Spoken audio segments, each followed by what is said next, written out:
إن الذين كفروا وماتوا وهم كفار أولئك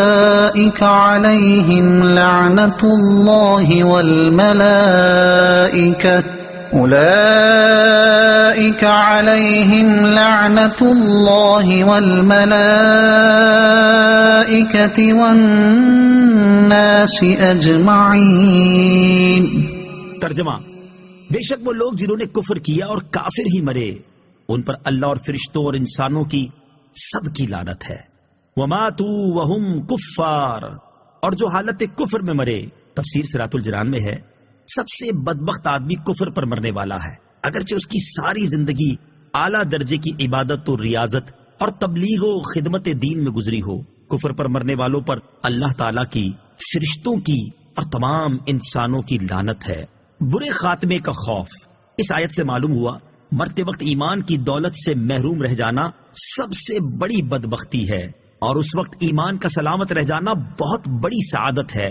لہذا ہر مسلمان کو چاہیے کہ وہ اگرچہ کتنا ہی نیک و پارسا، عبادت گزار اور پرہیزگار کیوں نہ ہو، اپنے برے خاتمے سے خوفزدہ رہے. ہمارے بزرگان دین کا بھی یہی طرز عمل رہا کہ وہ سب سے زیادہ برے خاتمے کے بارے میں خوفزدہ رہتے تھے. چنانچہ جب حضرت سفیان ثوری رحمت اللہ تعالی کا وقت وصال آیا تو آپ نے رونا شروع کر دیا. ان سے کہا گیا آپ امید رکھیے، اللہ تعالیٰ سب سے بڑھ کر گناہوں سے درگزر فرمانے والا ہے. آپ رحمت اللہ تعالی نے فرمایا تم کیا سمجھتے ہو کہ کیا میں اپنے گناہوں کی وجہ سے آنسو بہا رہا ہوں؟ اگر میں جانتا کہ اللہ تعالیٰ کی وحدانیت پر قائم رہتے ہوئے مروں گا تو پھر مجھ پر پہاڑوں کے برابر بھی گناہ ڈال دیے جاتے تو مجھے کوئی پرواہ نہ ہوتی. یعنی ایمان پر موت ہو جائے تو مجھے کچھ ڈر نہیں. حضرت امام احمد بن حنبل رضی اللہ تعالیٰ عنہ کے انتقال کے وقت جب آپ کے صاحبزادے نے طبیعت دریافت کی تو فرمایا ابھی جواب کا وقت نہیں ہے، بس دعا کرو کہ اللہ تعالیٰ میرا خاتمہ ایمان پر کر دے، کیونکہ ابلیس لعین اپنے سر پر خاک ڈالتے ہوئے مجھ سے کہہ رہا ہے کہ تیرا دنیا سے ایمان سلامت لے جانا میرے لیے باعث ملال ہے، اور میں اس سے کہہ رہا ہوں کہ ابھی نہیں، جب تک ایک بھی سانس باقی ہے میں خطرے میں ہوں، میں تجھ سے پرامن نہیں ہو سکتا. حضور غوث اعظم رضی اللہ تعالیٰ عنہ اولیاء کے سردار ہیں، لیکن خوف خدا کا جو عالم تھا اس کا اندازہ آپ کی طرف منسوب اشعار سے لگایا جا سکتا ہے. عید کے دن آپ نے فرمایا، جس کا ترجمہ ہے یعنی لوگ کہہ رہے ہیں کہ کل عید ہے، کل عید ہے، اور سب خوش ہیں، لیکن میں تو جس دن اس دنیا سے اپنا ایمان سلامت لے کر گیا میرے لیے تو وہی عید کا دن ہوگا. لعنت کرنے سے متعلق شرعی مسائل. یہاں آیت میں کافروں پر لعنت کی گئی ہے. یہ مسئلہ یاد رکھنا چاہیے کہ جس شخص کے کفر پر مرنے کا یقین نہ ہو اس پر لعنت نہ کی جائے. نیز فاسق کا نام لے کر لعنت جائز نہیں، جیسے کہا جائے فلاں شخص پر لعنت ہو. البتہ وصف کے ساتھ لعنت کر سکتے ہیں، جیسے احادیث میں جھوٹوں، سود خوروں، چوروں اور شرابیوں وغیرہ پر لعنت کی گئی ہے. نیز وصف کے اعتبار سے لعنت قرآن پاک میں بھی کی گئی ہے، جیسے جھوٹوں کے بارے میں فرمایا گیا کہ لعنت اللہ علی الکاذبین، جھوٹوں پر اللہ کی لعنت، والناس اجمعین، اور تمام لوگوں کی لعنت ہے. تفسیر صراط الجنان میں ہے مومن تو کافروں پر لعنت کریں گے ہی، بروز قیامت کافر بھی ایک دوسرے پر لعنت کریں گے. خالدین فیہا لا يخفف عنهم العذاب ولا هم ينظرون.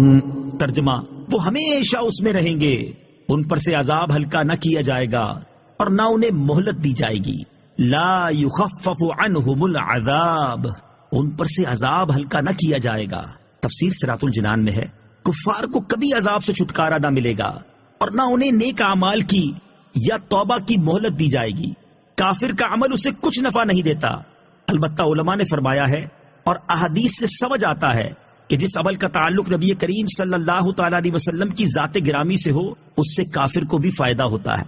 جیسا کہ بخاری اور مسلم میں ہے کہ ابو طالب کے عذاب میں حضور اقدس صلی اللہ تعالی علیہ وسلم کی برکت سے کمی ہوئی، اور یوں ہی نبی کریم علیہ الصلوۃ والسلام کی ولادت کی خوشی میں ابو لہب نے اپنی لونڈی سویبہ کو آزاد کیا، تو جس انگلی کے اشارے سے اس نے آزاد کیا تھا اس سے اسے کچھ سیراب کیا جاتا ہے.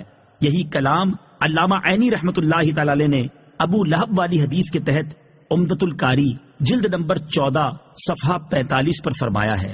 وَإِلَٰهُكُمْ إِلَٰهٌ وَاحِدٌ لا الہ الا هو الرحمن الرحیم۔